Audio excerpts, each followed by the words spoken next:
ગુજરાત જોઈ રહ્યા છો તમે, હું તમારી સાથે મુહિબ વોહરા. હાલ હું અમદાવાદના ઘુમાની અંદર આવેલો છું. ઘુમા પોસ્ટ ઓફિસ પાસે ઉભેલો છું. મને મારા એક સબસ્ક્રાઈબર ફોન કરીને એવું જણાવે છે કે તમે ઘણી બધી સ્ટોરીઓ કરો છો કે જેમાં સરકારને સવાલ પૂછો છો અથવા સિસ્ટમને સવાલ પૂછો છો, બટ સિસ્ટમમાં અમુક સારા માણસો પણ છે. અને અમે કહ્યું કે સિસ્ટમમાં જ્યારે સારા માણસો હોય ત્યારે સારા માણસોને પણ ઉજાગર કરવું એ મીડિયાનું જ કામ હોય છે. હાલ હું ગુમા પોસ્ટ ઓફિસે ઊભેલો છું ને મને એવું જાણવા મળ્યું છે કે અહીંયાના જે પોસ્ટ માસ્ટર છે, if I am not taken wrong, Vinodbhai એમનું નામ છે. બહુ જ સારા માણસ છે. અમદાવાદના તાપનો એમની ઉપર જરાય અસર નથી પડતો અને અમદાવાદના તાપ કરતાં વધારે ખતરનાક સિસ્ટમના તાપનો પણ એમની ઉપર જરાય અસર નથી પડતો. આ સિસ્ટમનો તાપ એવો છે કે ભલભલાને તપાવી નાખે છે ને ભલભલો જ્યારે તાપી જાય છે ત્યારે ડાજ જે સરકારી અધિકારીઓનો સંપર્ક કરતા હોય છે તેમને લાગે છે, તે લોકો દજાઈ જાય છે. પરંતુ આ મારી પાછળ એક અધિકારી એવા ઊભેલા છે કે જેમને તમે સ્પર્શો તો તમે ડામ ન ખાઈ જાઓ, તમને એક અહેસાસ થાય ઠંડકનો.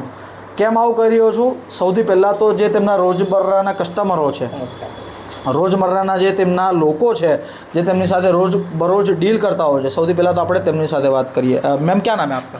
नमस्कार, मैं गीता जाधव हूँ. मैं मुंबई से यहाँ से ट्रांसफ़र करके यहाँ मेरा पोस्ट ऑफिस में खाता खुला. मेरे जीवन का एक पहला और सबसे अच्छा अधिकारी पोस्ट ऑफिस में मैंने पाया है, क्योंकि मुझे मालूम है ट्रांसफ़र के बाद कितना पेचीदा काम होता है. तो वो काम इन्होंने इतनी सुगमता से, सरलता से और क्या कहना चाहिए आसानी से किया कि मुझे ऐसा लगा ही नहीं कि मैं किसी सरकारी कार्यालय में खड़ी हुई हूँ. और दूसरी बात तो मैं विनोद जी के बारे में स्पेशल रूप से कहना चाहूँगी, जो शायद मैंने किसी सरकारी महकमे में नहीं किया, क्योंकि मैंने एनजीओ में काम किया है तो मैं जूझी हूँ उन सरकारी लोगों से भी. तो मेरा एक अनुभव है इनके लिए. ये बहुत ही उत्साही एंथुसियास्टिक पर्सन है, ईमानदार है, कर्मठ है और जुगाड़ू बहुत है. यानी मीन्स कभी कभी ऐसा होता है कि सरकारी का पैसा नहीं है इनके पास. मैंने कई बार देखा है कि पैसा नहीं है लेकिन किसी को ज़रूरत है, तो इन्होंने कैसे भी करके उसको पैसा उपलब्ध कराया है. तो आज के युग में यानी आज के समय में जो हमारा प्राइवेटाइजेशन हो रहा है, तो वो प्राइवेटाइजेशन को रोकने के लिए ऐसे कर्मचारियों की आवश्यकता है. और निश्चित रूप से सरकार को भी इनकी सुविधाओं के बारे में भी देखना चाहिए. कभी जब भी मैं आती हूँ तो कभी नेट नहीं है, कभी पंखे ठीक से नहीं चल रहे हैं, तो एक कर्मचारी, पंखे सही से ना चलना वो तो कचहरी की पहचान होती है. जो भी है अब वो, यानी मैं जो अनुभव कर रही हूँ, रेगुलर आती हूँ तो मेरा काम बहुत आसानी से अब तो होता है. मैं एक ही लाइन में बोलूँगी, वन में ना फार्मी. ये सारे काम अकेले आसानी से अच्छे से करते हैं.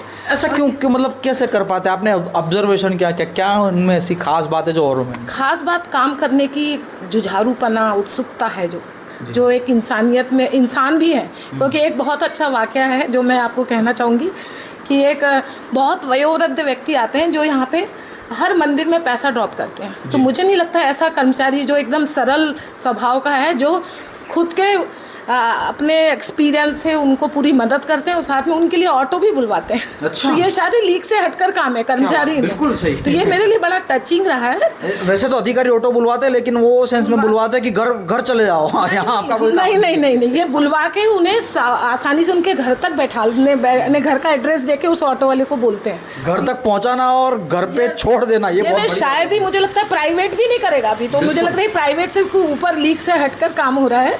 तो इनके लिए बहुत सारी शुभकामनाएं हैं मेरी. ગુજરાતીમાં કહું ને તો ઘર ભેગી કરી દેવા અને ઘર મોકલવા બંને બહુ अलग अलग बात हो रही है. आपने बहुत मतलब आपने जैसे कहा कि आप मुंबई से आए, आप मुंबई से आए हैं ना, तो मुंबई में भी आपने देखा होगा, बाकी और पोस्ट ऑफिस में भी देखा होगा कि ऐसे जो लोग होते हैं, खास करके अधिकारी वर्ग होता है, वो बहुत मतलब एक गुस्से का शिकार होता है. पता नहीं क्यों उनमें एक अजीब सी रूखा सूखापन होता है.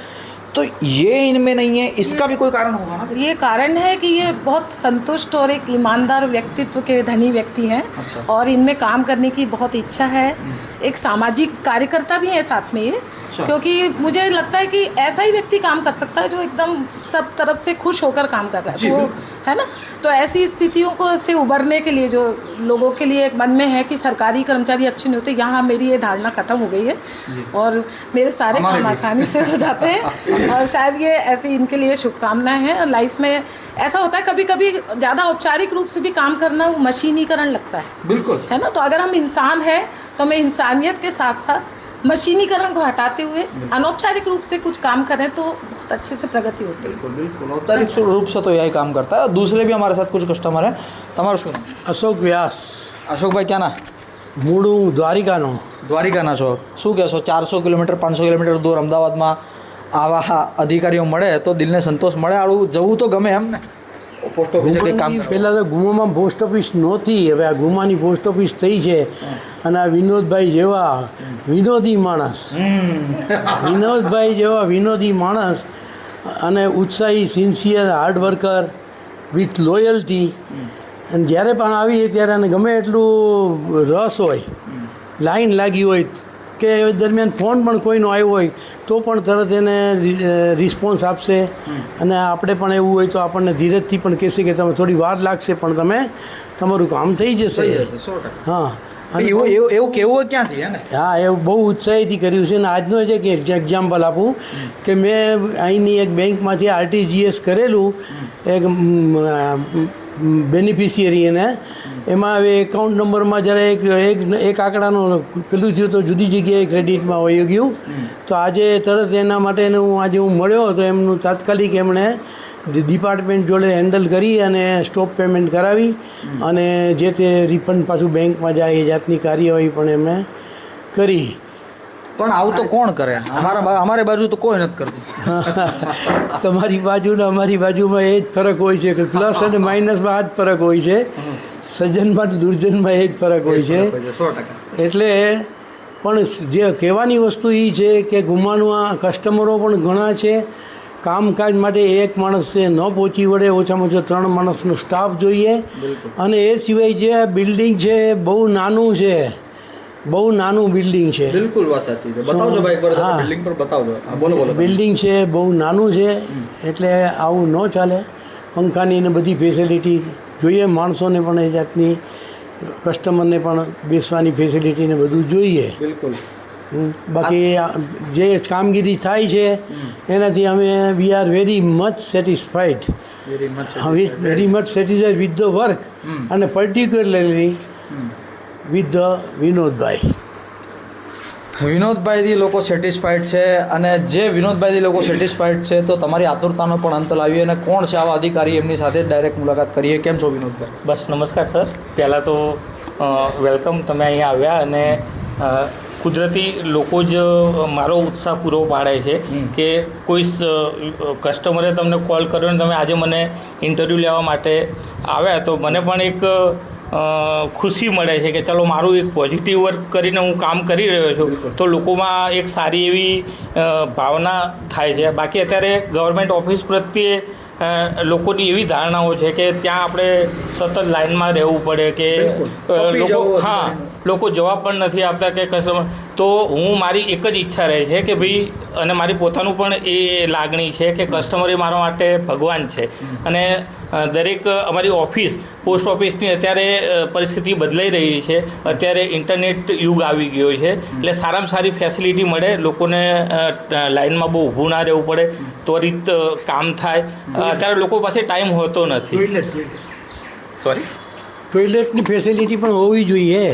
ટોયલેટની અચ્છા. હા, ઓલરેડી છે જ પાછળ અહીંયા હવે આપેલું જ છે. તો પણ મારું એક જ વસ્તુ છે કે અત્યારે આલું ગમે તે ટાઈમે ગમે તે વ્યક્તિ આવે તો પહેલાં તો એમને પૂરેપૂરું સાંભળું છું, સ્મિત ભર્યા ચહેરાથી એમને એ તો અધિકારીના ગુણ હોતા નથી સાંભળવાના, તો અમારું તો કોઈ સાંભળતું. પણ સર મારી એક જ મેન્ટાલિટી છે કે ભાઈ આવનાર વ્યક્તિ ખુશ થઈને જાય. ભલે ગમે તેવા અત્યારે હાલ ઉનાળાના આટલા દજાતા તાપમાં પણ એ લોકો આવતા હોય છે. એ લોકોની પરિસ્થિતિ આજે આપણે પોતે ફેસ કરીએ, આપણે પોતે બી અનુભવીએ કે આપણે બહાર જઈએ ને આપણી સાથે જે ઘટના ઘટે તો આપણે પણ પોતે દુઃખી થતા હોય છે. તો મારી બસ એક જ લાગણી છે કે વધારે વધારે કસ્ટમરો મારી સાથે જોડાય અને અમારી જે પોસ્ટ ઓફિસ છે એની સેવાઓનો લાભ લે અને બીજી ઓફિસો પ્રત્યે બી લાગણી વ્યક્ત કરે અને બીજી જે પણ જગ્યાઓ, જે સંસ્થાઓમાં, જે બેંકોમાં એમના પોતાના ખાતાઓ છે, તો પોસ્ટ ઓફિસમાં અત્યારે હાલ સેવા પણ ફાસ્ટ થઈ ગઈ છે અને પોસ્ટ ઓફિસનો પણ લાભ લે. મોટાભાગના સરકારી અધિકારીઓ, ચલો નાના ભાગના સરકારી અધિકારીઓ, આપણે બધાને આમાં સંડોવી નથી લેતા, પણ એ લોકો એવું સમજે છે કે ભાઈ આપણું ક્યાં બાપાનું છે, આપણું શું લૂંટાઈ જાય છે આમાં. માણા આવે એનું કામ થાય તો પણ ઠીક, ને ના થાય તો પણ ઠીક. તો પછી તમે એવા શું પરિબળો લઈને આવ્યા છો અહીંયા કે તમે એવું માનો છો કે ભાઈ આ લોકો આવ્યા છે તો એમનું કામ થવું જ જોઈએ? ના, અત્યારે પહેલાંની પરિસ્થિતિ સર અલગ હતી. અત્યારે સરકાર, ગવર્મેન્ટ આપણને આટલો મોટો પગાર આપે છે, જે 8 કલાકમાં સર્વિસ આપણે આપવાની હોય છે, એને અનુરૂપ આપણે એક ડિપાર્ટમેન્ટને વફાદાર રહીને એ પ્રમાણેની આપણી જે બી શૈલી છે અથવા તો આપણી જે બી કાર્યદક્ષતા છે એ બેસ્ટ પૂરી પાડીને કસ્ટમરોને સેટિસ્ફેક્શન આપવું, આ મારી મેઇન પ્રાયોરિટી છે સર. આજે ભાઈએ કીધું દ્વારિકાવાળા કે આ મેડમે કીધું જે રીતના કે ભાઈ ઔપચારિક રહેવું કંઈ એટલું બધું, કેમ કે ઔપચારિક રીતે તો ચલો કોઈ માનવી એવો હોય કે જે પોલાઇટ હોય કે ભાઈ સરળ વ્યક્તિ હોય, પણ એના કામથી કામ રાખતો હોય, કોઈને તોછાડીથી જવાબ પણ ના આપે ને કોઈને હાથ પકડીને રિક્ષામાં બેહાડીને ઘરે પણ ના મૂકી આવે. આ બંનેનું બેલેન્સ તમે કેવી રીતે જાળવો છો કે ઔપચારિક ન થઈ જવું અને માનવતા ન ભૂલી જાય? આ બંને વચ્ચેનું જે નિરંતર બેલેન્સ જાળવવું છે એ બહુ અઘરી વસ્તુ, એ કેવી રીતે જાળવવું? અત્યારે સર હકીકત જોવા જવું તો અત્યારે મીડિયા અથવા સોશિયલ મીડિયાનો જમાનો છે, એટલે હું મારી પોતાની જાતને એવું જ વિચારું છું કે મારા તરફી એક ત્રીજો કેમેરો પણ છે, જે કુદરત છે, ભગવાન છે. ડેફિનેટલી, બિલકુલ બરાબર. એટલે એને ઓળખીને જ હું કામ કરું છું. અને બીજું કે દરેક કર્મચારી જે આવે છે એમને હું મારા સુપરિયર જ સમજું છું કે ચલો અત્યારે લાઇનમાં આવીને કદાચ અમારા સુપરિયર સાહેબ આવીને ઊભા થઈ ગયા હોય, એમને ખબર પડે કે આ જે કર્મચારી મેં નિમેલો છે અહીંયા એની સર્વિસ કેવી રહે છે, તો હું દરેક કસ્ટમરને એવી રીતે જ હેન્ડલ કરું છું. યા તો કોઈ બી પ્યુન હોય, યા તો કોઈ બી અધિકારી હોય, યા તો કોઈ બી કસ્ટમર આવતા હોય, મારા માટે ભગવાન સમાન જ છે અને બધાને એક સરખી રીતે જ હું ટ્રીટ કરું છું સર. બિલકુલ બિલકુલ. Thank you so much Vinodbhai, અમારી સાથે તમે જોડાયા અને તમામ આ જે લોકો છે તે લોકોએ પણ પોતાના અભિપ્રાય આપ્યા. હું એટલા માટે જ ગઈકાલે હું આવવાનો હતો લગભગ 4-1 વાગે, પણ એ ટાઈમે કસ્ટમરોના મને એવું હતું કે હું જાઉં ત્યાં અચાનક પહોંચી જાઉં અને ત્યાં જે કસ્ટમરો ઊભેલા છે તે લોકોની સાથે વાત કરું, કારણ કે કોઈ એક વ્યક્તિ એમનો મનગમતો હોય અને મને ફોન કરી દે ને પછી હું અહીંયા આવીને ઇન્ટરવ્યૂ કરી રહ્યો એમનો, એકલાને ઇન્ટરવ્યૂ કરવું એ અયોગ્ય બાબત છે, કારણ કે એ પોતે પોતાની તારીફ કરે એમાં કોઈ ના નથી, અથવા એમનો કોઈ મનગમતો વ્યક્તિ મને ફોન કરીને બોલાવે એમનો ગમતો વ્યક્તિ છે, પરંતુ આ લોકો જે છે તે લોકો રેન્ડમ લોકો છે.